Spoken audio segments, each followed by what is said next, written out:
For 3,000 years, the Krell Empire had conquered every civilization they encountered. Their vast armada of obsidian warships had swept through 17 galactic sectors, subjugating over 400 sentient species. None had ever successfully resisted.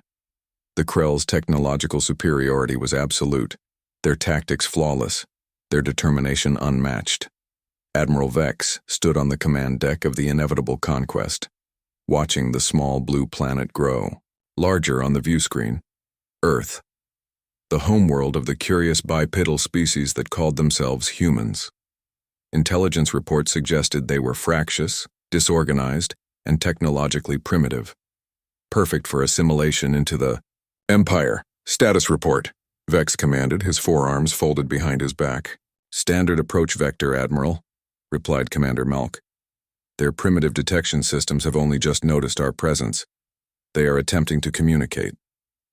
Vex's mouth parts clicked in amusement. Ignore them. Prepare the first wave of suppression forces.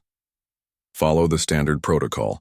Destroy their largest military installations, then their seats of government.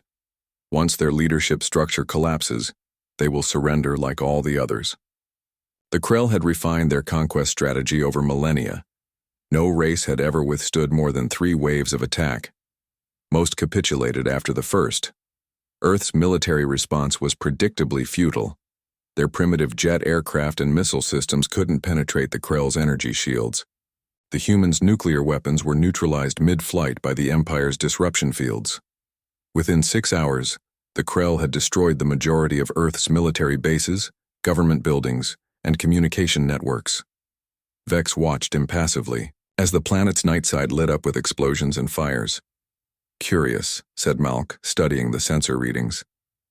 Despite the devastation, they continue to resist. Their military forces are regrouping rather than surrendering. Unexpected but irrelevant, Vex replied. They cannot harm us.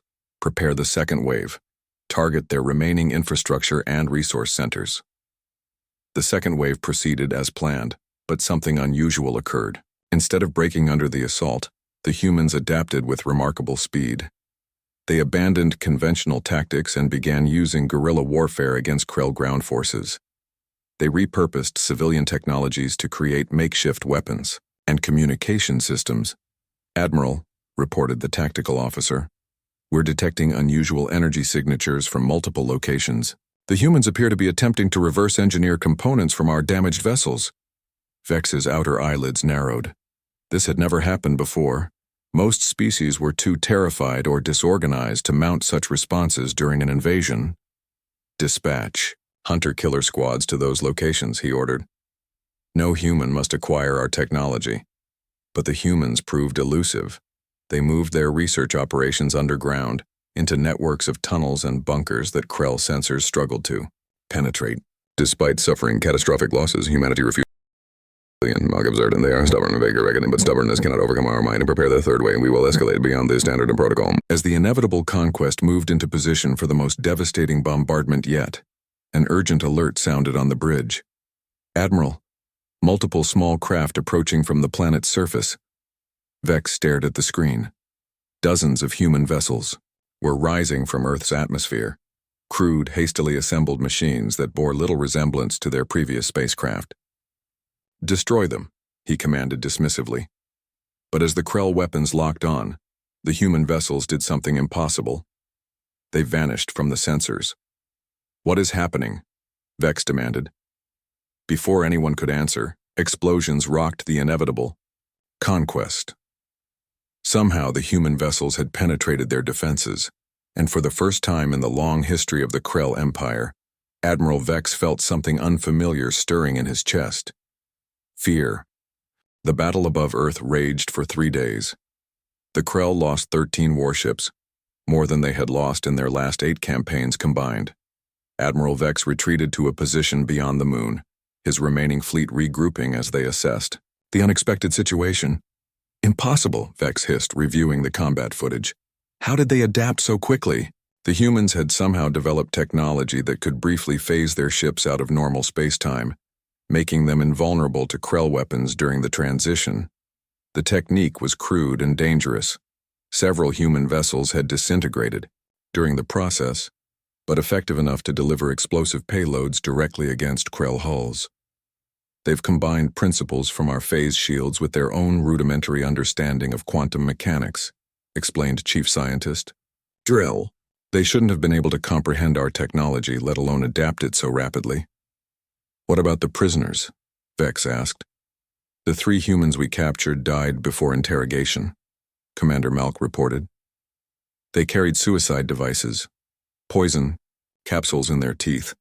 Their dedication is unconcerning. Vex paced the bridge, his claws clicking against the metal floor. In 3,000 years of conquest, the Krell had never encountered a species capable of such rapid technological adaptation or willing to sacrifice themselves so readily. Launch the 4th wave, Vex commanded. Deploy the planet crackers. Even. Malk looked startled. Admiral, planet crackers have only been used twice in our history. The Emperor must approve. I have standing authority to use all necessary force, Vex interrupted. These humans must be eliminated before they become a genuine threat. The planet crackers, massive kinetic projectiles designed to impact with enough force to shatter a world's crust, were deployed from the fleet's carrier vessels. 6 enormous cylinders, each 5 kilometers long, were aimed at Earth's tectonic weak points, but as they approached Earth's atmosphere, something unexpected happened. The projectiles began to slow, then stop, caught in an invisible net of energy. Gravitational manipulation, Drell gasped. They've weaponized gravity itself. The humans had erected a crude but effective gravity defense system, creating localized fields of intense gravitational force that captured the planet crackers in orbit. More remarkable still, they began to disassemble the massive weapons, harvesting the advanced materials for their own use. Admiral, we're detecting transmissions from Earth to their colonies on Mars and their moon, reported the communications officer. They're sharing technological information. Their entire species is functioning as a unified research and development network. Vex slammed his fist against the console. How is this possible? Their civilization was fractured, divided. Our intelligence indicated they spent more time fighting each other than advancing their technology. It appears, Malk said carefully, that our attack has unified them. They've put aside their internal conflicts to focus on fighting us. A new alert sounded. Human vessels were emerging from Earth's atmosphere again, hundreds of them this time, clearly constructed using salvaged Krell technology, combined with their own innovations. Launch the 5th wave, Vex ordered. All remaining ships, all remaining weapons, overwhelm them with sheer force. But even as he gave the order, Vex knew something unprecedented was happening. For the first time, the invincible Krell Empire faced an enemy that refused to be conquered, an enemy that grew stronger with each attack. As the 5th wave of Krell ships advanced toward Earth, they encountered a bizarre phenomenon, a field of quantum distortion that caused their targeting. Systems to fail completely. Human ships, meanwhile, navigated through the distortion field with ease, launching devastating attacks before disappearing again. They're learning too fast, Drell whispered. At this rate of adaptation, Vex didn't need the scientist to finish his thought. At this rate of adaptation, the humans wouldn't just defeat the invasion, they might eventually threaten the Empire itself. 6 months after the initial invasion, Earth was transformed. The smoldering ruins of cities had been converted into sprawling manufacturing and research facilities. Underground complexes housed billions of humans working in shifts around the clock. Where once there had been nations and borders, there was now a single unified government with one purpose: survival. Admiral Vex had withdrawn the Krell fleet to the edge of the solar system, establishing a blockade while awaiting reinforcements from the Empire. His once mighty invasion force had been reduced to 38% of its original strength. The humans are mining the gas giants, reported Scout Captain Trell, returning from a recon mission. They've built massive facilities on Jupiter's moons and around Saturn's rings. They're harvesting materials at an incredible rate. For what purpose? Vex demanded. They're building ships, Admiral. Not small fighters like before, but capital ships. Warships to rival our own. Impossible. No species could advance so quickly.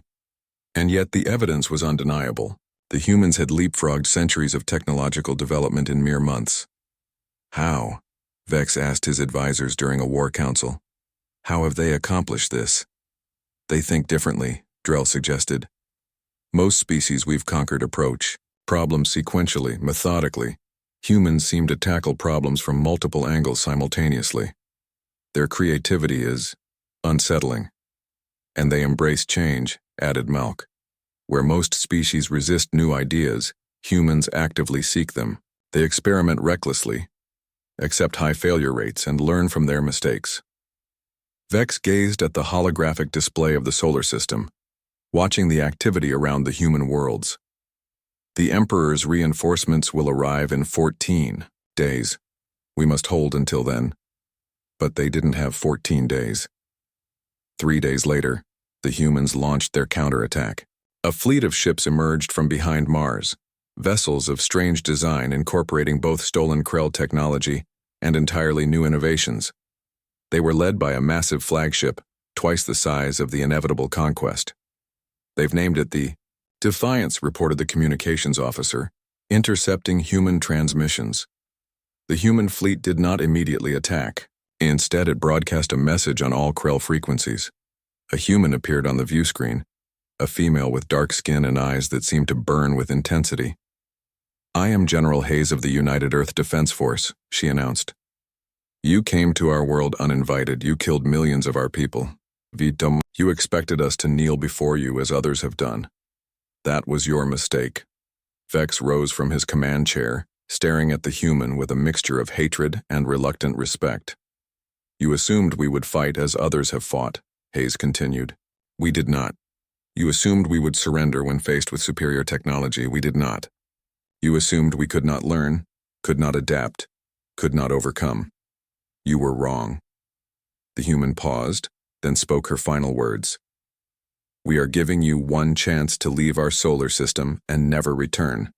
You have 1 hour to decide. Vex cut the transmission and turned to his officers. Prepare all weapons. We will show these humans the true might of the Krell Empire. Admiral, Malk cautioned. Their ships contain technology we don't recognize. We should at least analyze. We attack! Vex roared. The Krell do not retreat. The Krell do not surrender. The battle that followed would later be recorded in the annals of Krell history as the greatest defeat. The human vessels employed weapons that the Krell had never encountered. Gravity lances that tore ships apart from the inside. Quantum disruption fields that prevented faster-than-light escapes. And most terrifying of all, a technology that could temporarily phase entire Krell warships out of normal space, leaving them trapped between dimensions. Within hours, half of Vex's remaining fleet was destroyed. The inevitable conquest itself was badly damaged, its engines failing, weapons offline. Admiral, Malk reported, his voice strained. The human fleet is heading toward the jump point, the route the reinforcements will use to enter this system. Vex understood immediately. The humans weren't just defending their world anymore. They were setting a trap for the Empire's reinforcements. We must warn the Emperor, Vex said. Prepare a messenger drone. But as he gave the order, the inevitable, Conquest shuddered under another attack. The human flagship, the Defiance, had targeted them specifically. The last thing Admiral Vex saw before the bridge exploded around him was the face of General Hayes on the view screen, her expression not of triumph or hatred, but of grim determination. The message was clear. Humanity was no longer fighting merely to survive. They were fighting to win. The Imperial Krell battle fleet emerged from hyperspace at the edge of the Sol system, a force 10 times larger than the original invasion fleet. At its center was the Emperor's Wrath, a vessel so large it was visible from Earth as a new star in the night sky. Grand Admiral Chorus, cousin to the Emperor himself, stood on the command deck surveying the tactical displays. The debris of Vex's fleet floated in space before him, a testament to failure that the Empire had never before witnessed. Pathetic, Chorus muttered. To be defeated by primitives. His executive officer, Commander Zask, approached cautiously. Admiral, we're detecting unusual energy signatures throughout the system. The humans have established defensive positions around all their worlds and major moons. As expected, Chorus replied. Begin the standard approach. Launch probe drones, first to test their defenses. The drones accelerated toward the inner system and immediately began to vanish from sensors. What's happening? Chorus demanded. Unknown, sir, replied the sensor officer. It appears the humans have seeded the approach vectors with some kind of quantum mines? The technology is unfamiliar. Chorus frowned. The reports from Vex's failed invasion had seemed exaggerated. Surely no species could advance so rapidly. Yet here was evidence that the humans had not only mastered Krell technology, but had begun to innovate beyond it. Change of plan, Chorus announced. We will not underestimate these creatures as Vex did. Prepare the Void Cascade. A hush fell over the bridge. The Void Cascade was the Empire's ultimate weapon, capable of collapsing space-time itself within a targeted area. It had never been used against an inhabited world. Sir, Zask ventured, the cascade is untested at this range, and the Emperor ordered us to conquer this world, not destroy it. The Emperor ordered us to eliminate the threat, Chorus corrected. These humans have proven themselves too dangerous to be merely conquered. They must be eliminated. As the Emperor's wrath began charging the Void Cascade, a transmission cut through the Krell communication systems. A human voice, speaking perfect Krell language. This is Director Wilson of Earth's Unified Defense Command to the Krell Battle Fleet. We have been monitoring your approach and have identified your flagship. We know you are preparing to use the weapon you call the Void Cascade. Be advised, we have studied the theoretical principles of your weapon from the data cores of your destroyed vessels. We have developed countermeasures. Chorus stared at the communication display in shock. Impossible. They can't have. Furthermore, the human continued. We have dispatched envoys to 17 worlds previously conquered by your empire. We have shared our technology with them and shown them how to break free of your control. The rebellion has already begun. Rage flooded through. Chorus. Lies, desperate fabrications, deploy the cascade now. The Emperor's wrath shuddered as the massive weapon began its final charging sequence. Energy readings spiked across all sensors. Sir, called the tactical officer, we're detecting incoming objects from Mars orbit. Hundreds of small projectiles were racing toward the Krell fleet at incredible speed. They were too small to be ships, too fast to be conventional missiles. Ignore them, Chorus commanded. Nothing can penetrate our shields. Continue the cascade deployment. The tiny objects impacted the Krell shields and passed through them as if they weren't there. They struck the hulls of 97 Krell warships simultaneously, and then silence. The struck vessels didn't explode. They simply went dark, their systems failing completely. Quantum phase disruptors, gasped the science. Officer, they've weaponized the phase technology from our own shields. The Emperor's wrath rocked violently as one of the projectiles struck it directly. Systems began shutting down across the ship. The Void Cascade, its energy already building beyond safe levels, became unstable. Abort the cascade, Chorus shouted. Shut it down. Controls are not responding, Admiral, reported the weapons officer, panic in his voice. The system is locked in a feedback loop. Chorus watched in horror as the energy readings continued to climb. The Void Cascade would detonate not against Earth but here at the heart of his own fleet. All ships retreat, he ordered. Emergency hyperspace jump. But as the surviving Krell vessels attempted to flee, they discovered another human innovation. Hyperspace inhibitor fields that prevented faster-than-light travel. The last communication from the Emperor's wrath was Grand Admiral Chorus's desperate warning to the Empire. The humans are not what we thought. They are something new. Something we have never encountered before. They are. The transmission ended as the Void Cascade detonated, creating a temporary singularity that consumed the flagship and 1/3 of the Imperial fleet.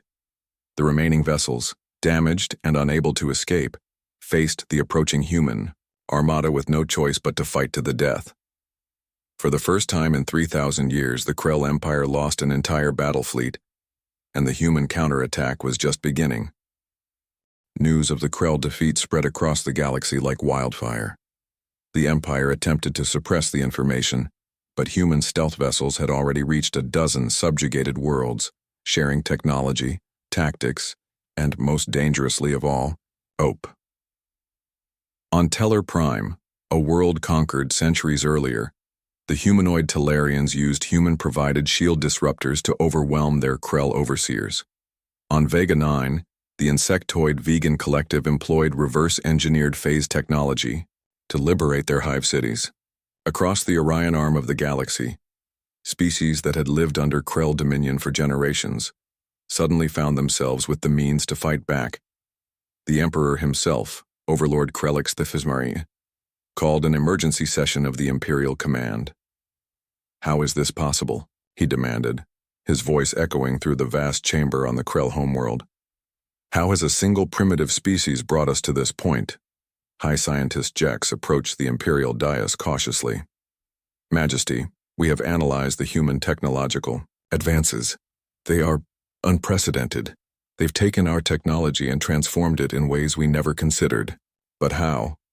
the Emperor insisted. "We believe it is their diversity, Majesty. Unlike most species, humans have thousands of distinct cultures, languages, and thought patterns.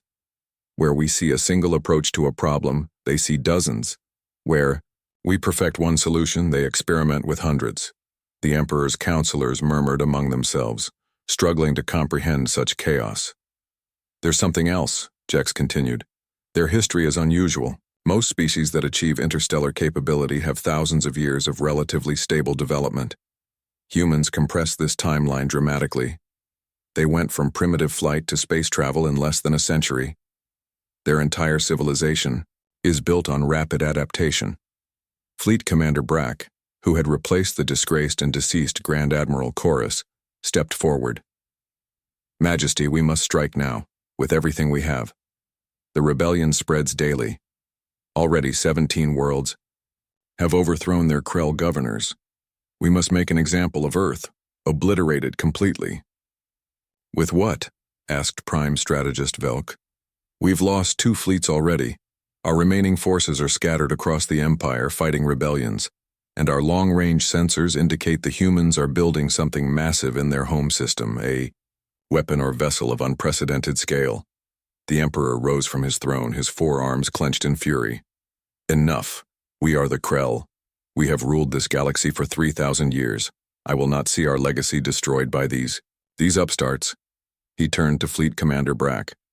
"Recall all forces, every ship, every soldier. We will gather our strength and crush Earth once and for all." But even as the Emperor issued his command, human diplomatic vessels were making contact with species the Krell had never conquered. The crystalline entities of the Cygnus cluster, the gas giant dwellers of the Hyade stream, the ancient and technologically advanced founders of the galactic core. For millennia, these independent species had avoided confrontation with the Krell Empire, content to maintain their isolation. Now, presented with evidence of Krell vulnerability and the promise of new allies, they began to reconsider. On Earth, the Unified Defense Command had expanded into the Interstellar Alliance, with representatives from 23 liberated worlds.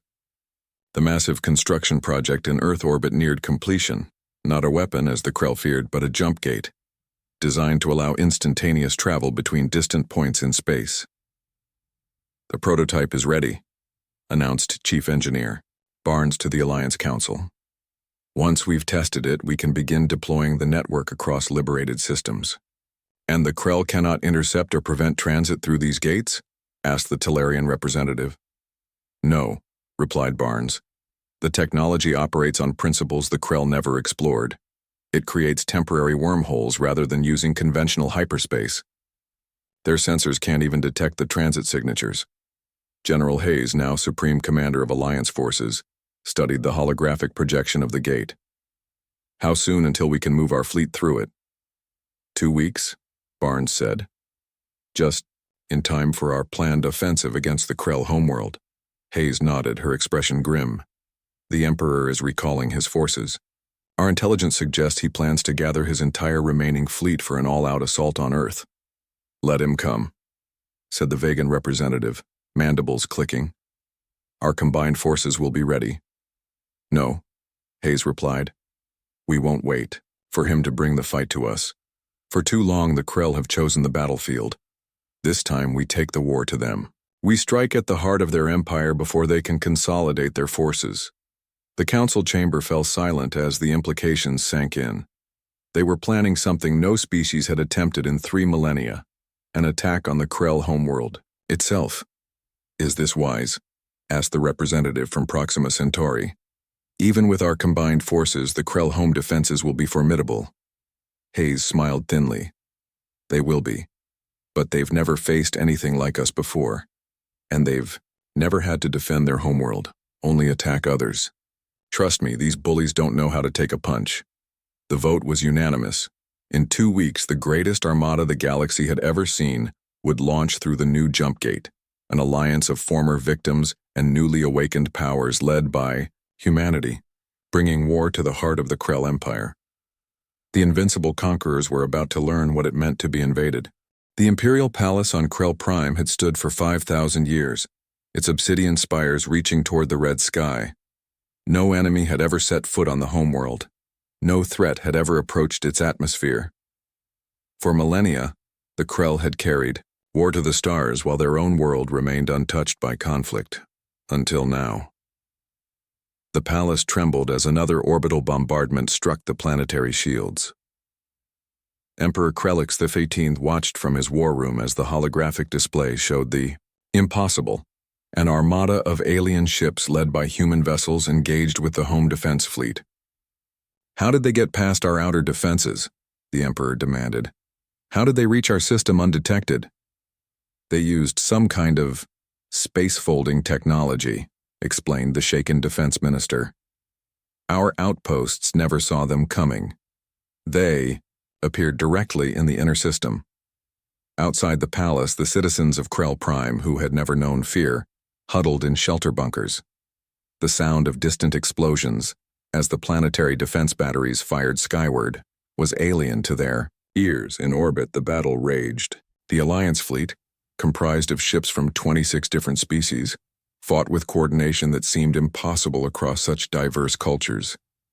At its center was the human flagship Defiance, now twice its original size after extensive upgrades commanded by Admiral Ryan and his mixed crew of humans and liberated species. Target their command nexus, Ryan ordered as the Defiance pushed through the Krell defense line. All ships concentrate fire on Sector 7. The Alliance vessels moved with precision, employing technologies the Krell had never imagined, weapons, and defenses born from the combined knowledge of dozens of civilizations, refined by human innovation. On the surface, Emperor Krellix received increasingly desperate reports from his fleet commanders. Half the orbital defense platforms had been destroyed. 3 of the 7 planetary shield generators had failed, and most terrifying of all, Alliance landing craft were breaching the atmosphere. Impossible, the Emperor whispered. No enemy has ever landed on Krell Prime. Prime Strategist Velk approached, his normally impeccable uniform torn and stained. Majesty, we must consider evacuation. The royal bunker has been prepared. I will not flee, the Emperor roared. This is our homeworld, our fortress. We will drive these vermin back to the stars. But even as he spoke, the palace security system indicated breaches at multiple entry points. Somehow, Alliance forces had penetrated the most heavily guarded structure on the planet. How? Demanded the Emperor. How have they overcome our defenses so easily?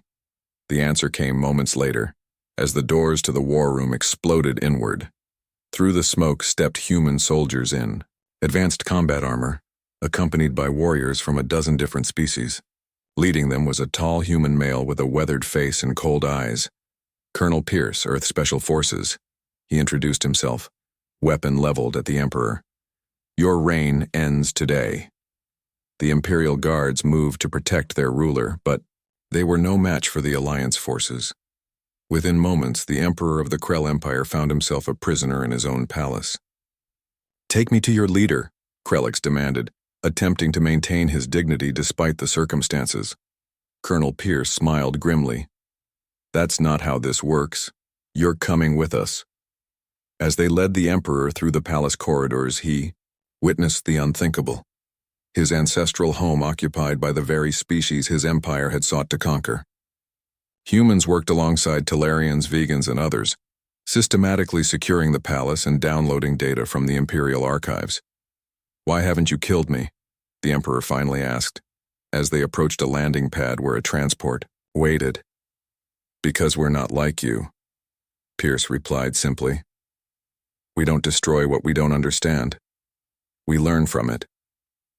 Aboard the transport, ascending through the atmosphere, the Emperor had a clear view of his capital city. Unlike the Krell, who would have reduced an enemy world to ashes, the Alliance forces were conducting precision strikes against military targets only. Civilian areas remained untouched. "You're making a mistake," Krellick said. "My people will never submit to alien rule. They will fight to the last." Pierce studied the Emperor thoughtfully. "We're not here to rule the Krell. We're here to end your empire, not to start our own. There's a difference you might not understand yet." The transport docked with the Defiance, and the Emperor was escorted to the bridge. There, surrounded by representatives from dozens of species his empire had terrorized, Krellick's F-15 faced the leaders of the Alliance. General Hayes stepped forward. "Emperor Krellick, by authority of the Interstellar Alliance, you are hereby charged with crimes against sentient beings, genocide, forced subjugation, and planetary devastation across 27 sectors of the galaxy. You will stand trial before representatives of all affected worlds." Trial? The Emperor's translator struggled to convey the concept. In Krell culture, there were only victors and vanquished. "What is the purpose of this trial?" "Justice," Hayes replied. "Something your empire never understood. But first, you will order your remaining forces to stand down. The fighting ends today." As the Emperor looked around at the bridge crew, humans, working seamlessly with species that had been mortal enemies only months before, he finally understood the true nature of his defeat. The Krell had conquered through fear and overwhelming force. These humans had conquered through something far more powerful: cooperation and hope. "And if I refuse?" he asked. Hayes didn't flinch. "Then we continue the battle. But your people will suffer unnecessarily. Your choice." For the first time in 3,000 years, a Krell Emperor faced a decision he had never anticipated: surrender. 1 year after the fall of the Krell Empire, representatives from 123 worlds gathered on Earth for the first Galactic Congress. The Great Hall, built specifically for this purpose, accommodated beings of all physiologies: aquatic chambers for water-breathing species, gravity-controlled areas for those from high or low-gravity worlds, and specialized atmospheric sections for those requiring different gas mixtures. In the center of the hall stood the Alliance Council table, where the architects of the Krell defeat sat together. General Hayes, now Ambassador Hayes, represented Earth. Beside her were leaders from previously conquered worlds and the independent powers that had joined the Alliance during the conflict. "The last of the Krell holdout fleets surrendered yesterday," Hayes announced to the assembly. "The war is officially over." Applause, clicks, whistles, and various expressions of approval rose from the gathered delegates. For many species, this was their first experience of true freedom in centuries. "What of the Krell themselves?" asked the Talarian representative. "What is their status?" Hayes nodded to Admiral Ryan, who stood to address the Congress. "The Krell homeworld has been demilitarized," he reported. "Their shipyards have been converted to peaceful production. As per the terms of the armistice, they retain defensive capabilities only. A coalition of Alliance observers remains in their system to ensure compliance." "And the Emperor?" someone called from the assembly. "Former Emperor Krellix has been sentenced by the Interstellar Tribunal," Ryan replied. "He will spend the remainder of his life in a rehabilitation facility on Proxima Centauri 4, where he will study the histories of the worlds his empire destroyed." The proceedings continued, addressing the establishment of free trade routes, diplomatic relations, and mutual defense protocols. But the most significant item on the agenda was the proposal for a permanent galactic federation, a union of all sentient species based on principles of equality, sovereignty, and cooperation. As the delegates debated the details, Ambassador Hayes stepped outside onto the balcony overlooking the rebuilt skyline of New Geneva. Director Wilson joined her there. "Quite a view," he commented. "Hard to believe this was all rubble a year ago." Hayes nodded. "Humanity's always been good at rebuilding. It's in our nature. And apparently so is turning the galaxy upside down." Wilson smiled. "Did you ever imagine when the Krell first appeared in our skies that we'd end up here, leading a galactic federation?" "No," Hayes admitted. "I was just trying to make sure our species survived the week." They stood in comfortable silence, watching the sunset paint the sky in shades of orange and purple. "The Founders representative asked me an interesting question yesterday," Wilson said eventually. "She wanted to know why humans succeeded where hundreds of other species failed, why we alone could defeat the invincible Krell." "What did you tell her?" "I said it wasn't just us, it was the alliance we built." Hayes nodded. "True, but there's more to it than that." She turned to face the rebuilt city, where humans walked alongside beings from a dozen different worlds. The Krell believed in perfection, perfect discipline, perfect obedience, perfect execution of their conquest strategy.